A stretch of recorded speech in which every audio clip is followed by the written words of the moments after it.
ফজরের সালাতের আগে ঘুম থেকে উঠে দোয়া পড়বেন, আলহামদুলিল্লাহিল্লাযী আহইয়ানা বা'দা মা আমাতানা ওয়া ইলাইহিন নুশুর। আপনি এই দোয়ার অর্থ কি করলেন? বললেন যে আল্লাহ, সেই আল্লাহর প্রশংসা আদায় করছি যিনি আমাকে ঘুমটা একটা মৃত্যুর মতো, ওই ঘুম থেকে আবার আমাকে পুনর্জাগরণ ঘটিয়েছেন এবং সেই আল্লাহর কাছেই আমাকে ফিরে যেতে হবে। দেখেন তো আল্লাহ তাআলা কত খুশি হবেন।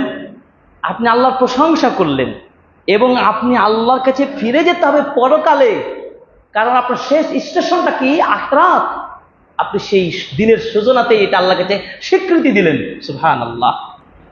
এই দোয়ার অর্থটা যদি আপনি বুঝে নিয়ে শুরু করেন, স্টার্টিং ডে হয়, তাহলে আপনি চিন্তা করেন আপনার দৈনন্দিন কর্মগুলো কত সুন্দরভাবে কাটাতে পারবেন। অসংখ্য মানুষ আবার দোয়াগুলো জানে না। দেখুন, খুব চেষ্টা করেন যে মুসলিমদের দৈনন্দিন সময়ের যে দোয়াগুলো, কালচারগুলো কতটা গুরুত্বপূর্ণ আমার আপনার জন্য। এই জন্য আপনাদেরকে আমরা একটা হেল্প করতে চাই যে আমাদের মুরব্বীরা রয়েছেন, আমাদের স্কুল পড়ুয়া এবং সাধারণ শিক্ষা শিক্ষিত সংখ্যাই বেশি। আপনাদের দিন জানার সুযোগ হয়নি, দোয়াগুলো জানানোর সুযোগ হয়নি। তাহলে এই দোয়াগুলো কি আমার আপনার জানার প্রয়োজন নেই? অবশ্যই জানতে হবে। আপনিও মুসলিম, আমিও মুসলিম। আপনার জন্য যে বিধান, আমার জন্য সেই বিধান। এই জন্য একটা ডেস্ক ক্যালেন্ডার আপনি রাখবেন আপনার আলমারির উপরে, আপনার ডাইনিং টেবিলে, আপনার বসার অফিসে, দুই একটা যেখানে যেখানে আপনি বসেন সেই জায়গাটা ডেস্ক দোয়ার ক্যালেন্ডার রাখবেন।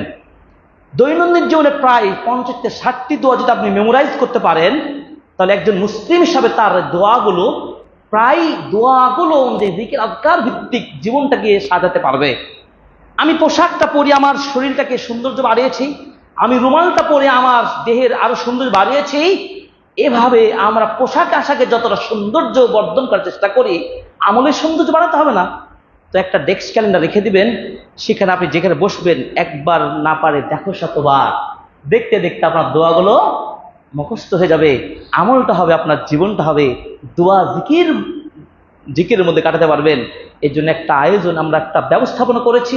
আপনারা ওয়াহিদ ইসলাম লাইব্রেরিতে যোগাযোগ করবেন, এই wahida.com সার্চ দিয়ে এই ক্যালেন্ডারটা অন্তত পক্ষে প্রত্যেকটা শ্রেণী পেশার মানুষ যার বসার সুযোগ আছে, বসবেন তো অবশ্যই, ডাইনিং টেবিলে বসবে না, খাবে না, ঘুমানোর সময় বাড়িতে বসবে, অফিসে বসবে, এই জায়গাগুলো রেখে দিয়ে আপনি দোয়াগুলো শিখবেন।